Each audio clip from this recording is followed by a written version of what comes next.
일본의 극우 성향 신생정당 참정당이 지난 20일 실시된 참의원 선거에서 14석을 확보하는 돌풍을 일으켜 전 세계적인 관심을 받고 있습니다. 일본 마이니치 신문은 어제 참정당 창당 핵심 멤버였던 정치 유튜버 카지야 씨와 3년 이상 참정당 집회를 추적해온 쿠로네코 도라네코 씨를 인터뷰했습니다. 두 사람은 입장과 시각이 다르지만 참정당의 본질에 대해 당세를 확장하기 위해 음모론을 받아들였고, 이제는 그것을 걷어낼 수 없는 보수 집단이라는 같은 진단을 내놓았습니다. 참정당은 2020년 4월 가미야 소해 대표를 중심으로 멤버 5명과 당원 3,000명으로 결성됐습니다. 카제 씨는 창당 당시 참정당이라는 이름을 짓는 등 핵심 멤버로 활동해왔으나 이듬해 1월 탈당했는데 주된 이유는 당내 음모론을 이야기하는 사람들이 점점 늘어나 감당할 수 없었다고 말했습니다. 쿠로네코 씨는 2022년 봄부터 참정당에 주목하기 시작했는데, 원래부터 사이비나 비과학적 영성을 내세우는 단체를 취재해왔던 터라 수상한 정치단체가 있다는 소문에 참정당을 지켜보기 시작했습니다. 특히 참정당은 이번 선거에서도 반백신을 전면에 내세우며 당 비판에 대해서는 진실을 말하니 거대 세력이 공격하는 것이라는 논리로 대응하고 있습니다. 이는 모든 비판을 외부의 탄압으로 간주하는 전형적인 사이비 논법이라는 지적입니다. 참정당의 역사관 역시 논란거리인데, 참정당의 정치자금 파티에 참석했던 쿠로네코 씨는 참가자들이 일장기를 흔들고 젊은 여성 한 명은 아이를 안은 채 울음을 터뜨렸다고 전했습니다. 또 애국 가요가 계속 흐르고 스크린에는 태평양 전쟁 당시 특공대 영상이 흘러나온다. 참가자들은 그걸 보며 울고 있다고 증언했습니다. 가미야 대표는 태평양 전쟁을 서양의 지배에서 아시아 권역을 해방시키기 위한 대동아전쟁이라고 부르고 있습니다. 참정당과 가미야 대표의 최종 목표에 대해 카지야 씨는 교육이라고 말했는데, 이는 전쟁을 위해 국민의 단결이 강요됐던 시기로 돌아가고 싶다는 것입니다. 참정당의 이례적 부상에 해외 언론도 주목하는 모양새입니다. 하지만 이면에는 당대표 개인에 대한 과도한 추종과 음모론, 전전회귀적 이데올로기가 결합된 사실상 사이비 정치단체에 가까운 행태가 자리하고 있다는 지적도 나오고 있습니다. 네. 이 극우라고 얘기를 한다면 상당히 그 일본의 민족주의적 성향이 강한 정당입니까? 이 정당이요? 예, 맞습니다. 음. 그 일본인 퍼스트라고 말하고 있고요. 아메리카 네. 퍼스트가 아니라 일본인 퍼스트군요. 예, 예. 일본인 퍼스트라고 말하고 음. 있고, 그러니까 외국인에 대한 그 모든 면에서 규제를 강화해야 된다라고 음. 하여서, 또 유세 도중에 그 대표 카미야라는 사람이 그 한국인에 대한 그 모욕적인 발언을 하기도 했고요. 그리고 또 글로벌리즘에 대한 강한 반대. 일본은 일본 나름대로의 기업이라든가 그런 것으로 선장해 나가야 된다.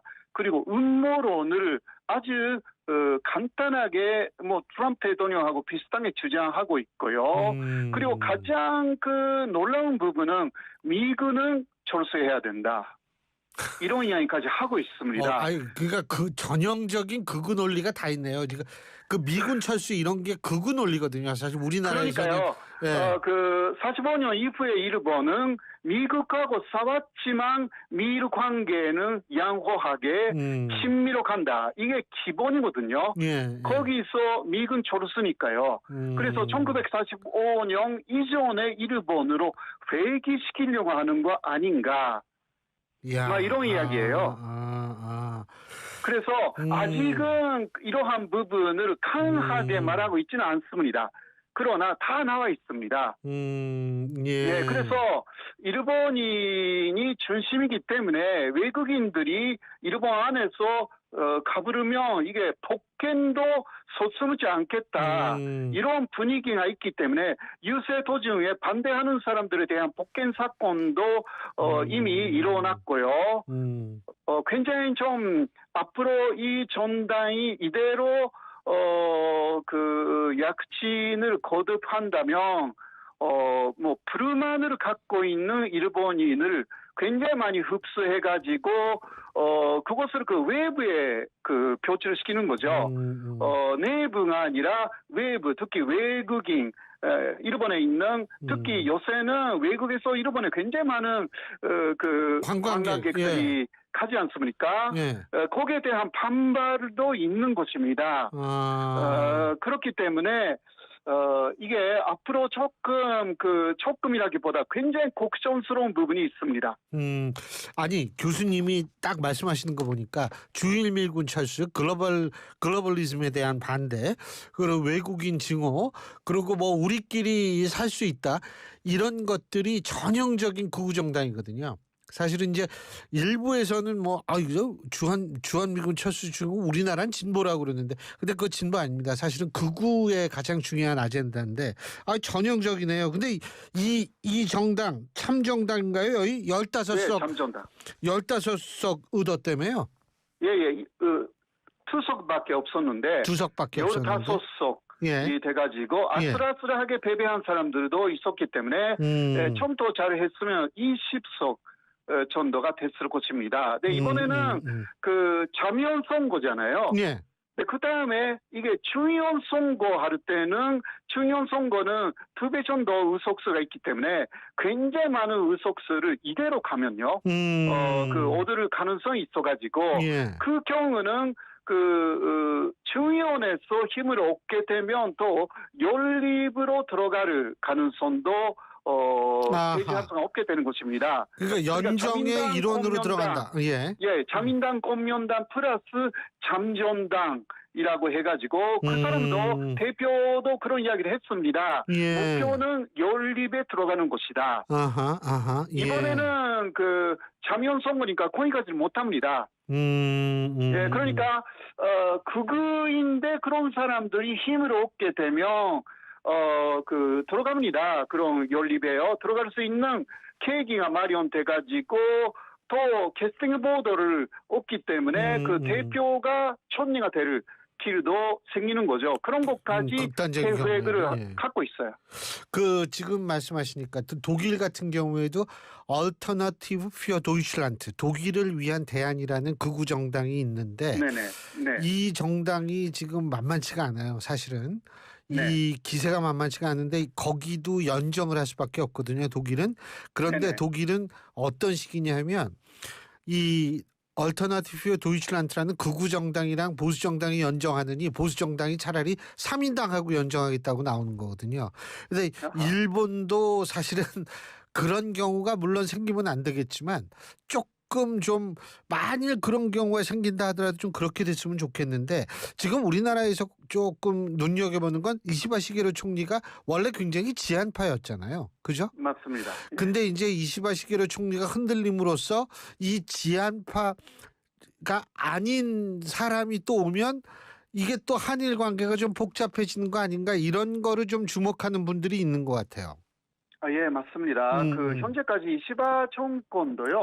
사실 군사적인 문제에 있어서는 바이든 정권 때 캠프 데이비드 합의를 그대로 지키지 않고 한국에 계속 이야기하고 있습니다. 네, 이러한 부분이 또 확대가 돼가지고 좀 군사적으로도 그 강경한 입장을 취할 수밖에 없게 되는 그 이시바의 입장이 있고요. 그리고 너무 외국인 규제를 잠정당이 말해가지고 이번에 붐을 일으켰기 때문에 이시바 총리도 마지막에 선거 유세 과정에서 불법적인 외국인을 규제하겠다고. 외국인 규제라기보다 불법을 저지른 그 외국인은 규제하겠다. 이러한 말을 하기 시작했어요. 네, 이게 굉장히 그 앞으로 문제가 돼가지고요. 결국은 또 외국인이라고 하면 사실상 또 한국인에 대한 여러 가지 굉장히 그 강력한 눈이 다시 되살아날 가능성도 있어가지고요. 그 한국하고의 관계가 사실 그 비상에 걸릴 것이 아닌가, 이렇게 볼 수밖에 없습니다. 일본 여당이 참의원 과반을 위한 50석 이상 확보에 실패하면서 중의원에 이어 참의원에서도 소수 여당의 처지가 됐습니다. 고물가 대책과 트럼프 관세 대응, 외국인 정책 등에서 평가를 받지 못한 것으로 보입니다. 政権与党にとっては絶好のチャンスだったと思うんですよ。トランプさんの暴走であったり、米の価格が上がったりなんだり、一つでも解決してればね、パッと上がったチャンスだったのに、なんか我々には何の実感もなくてね、このままアメリカに押し切られるのかなとか。 선거 패배에 대한 책임론이 불거지면서 당내에서 이시바 총리 퇴진을 촉구하는 목소리가 잇따르고 있습니다. 아소 자민당 최고 고문은 이시바 총리의 총리직 유지를 용인할 수 없다고 말한 데 이어 자민당 중참위원 총회에서 이시바 총리의 사퇴를 정식으로 요구하자는 움직임도 시작된 것으로 전해졌습니다. 그러나 이시바 총리는 선거 결과에 책임을 통감한다면서도 자리를 지키겠다는 뜻을 거듭 밝히며 버티기에 들어갔습니다. 政治を停滞させないよう、漂流させないよう、非核大党としての責任、そして国家国民の皆様方に対する責任を果たしていかねばならないと。 이런 가운데 한석에 불과했던 참정당은 14석을 건지며 15석을 확보해 가장 두드러진 약진을 보였습니다. 외국인에 대한 강력한 규제를 내세워 자민당에 실망한 보수 지지층을 상당수 흡수한 것으로 보입니다. 이 같은 흐름은 일본 내 반외국인 정서가 그만큼 확산하고 있다는 것을 보여주고 있습니다. 여당의 참의원 선거 참패로 일본 전국이 경랑 속으로 빠져드는 가운데 이시바 정권의 향방은 더욱 예측하기가 어려워 보입니다. 도쿄에서 YTN 김세호입니다.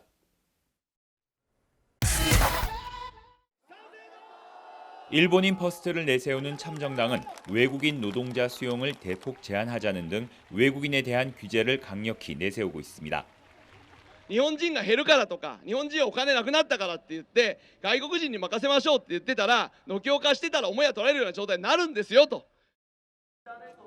현재 한석에 불과하지만 최대 17석까지 늘 것으로 예상될 만큼 이번 참의원 선거에서 가장 큰 돌풍을 일으키고 있습니다. 日本人ファーストっていう言葉はやっぱり響きました。 SNS で流れてくるこの外国人に対する問題的なところがやっぱり目にすることが多くなってきたので市販が一番大きいです。 정치권 내에서는 외국인과의 공생을 강조하며 참정당을 비판하는 목소리도 나옵니다.